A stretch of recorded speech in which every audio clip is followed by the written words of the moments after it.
Hello and welcome to day 199 of going on a walk every day. I apologise that yesterday there was just a wave. I didn't have it in me to edit the video.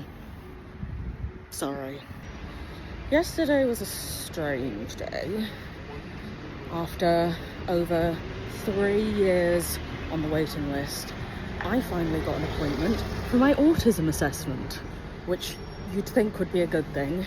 Except one of the things they said was, okay, we need someone who's known you since childhood, preferably a parent, to attend, so that we can ask them about, did you hit your developmental milestones and this, that and the other. Well, obviously my mum is dead, and my sisters aren't old enough, compared to me, that they would know that. So my sisters can try and answer some questions, but they can't answer all of them.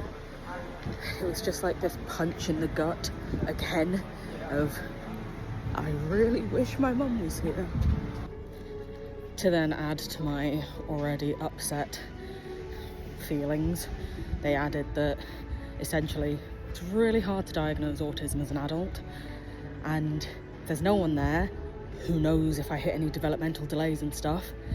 Might not get a diagnosis because it could just be other stuff, which then made me feel like a fraud. You know, I've been peer reviewed, and the last psychiatrist I had was like, I can't formally diagnose you, but what if I do this? And then they're like, nope.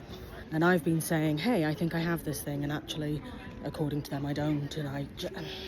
So it brought up a lot of weird feelings yesterday that were very hard to process. Suddenly, like, this fear and panic, but mainly just a wall of grief.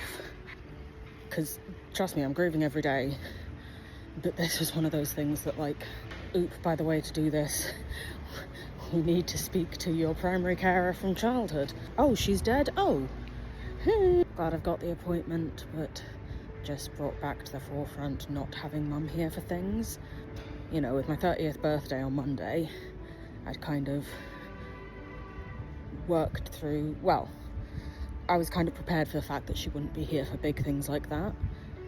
But then, hey, we might not be able to do this medical assessment because your mum's dead. Or we might not be able to accurately do this medical assessment. Anyway, I got my nails done for my birthday. I'm finishing this off in the car.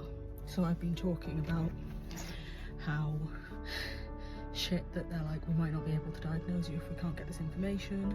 We need to speak to your caregiver when you were younger, which was mum. And then I see just a random woman pootling along in a little electric chair with a mask on, going into a charity shop. For those of you who don't know, my mum was disabled. She went everywhere in this little electric chair.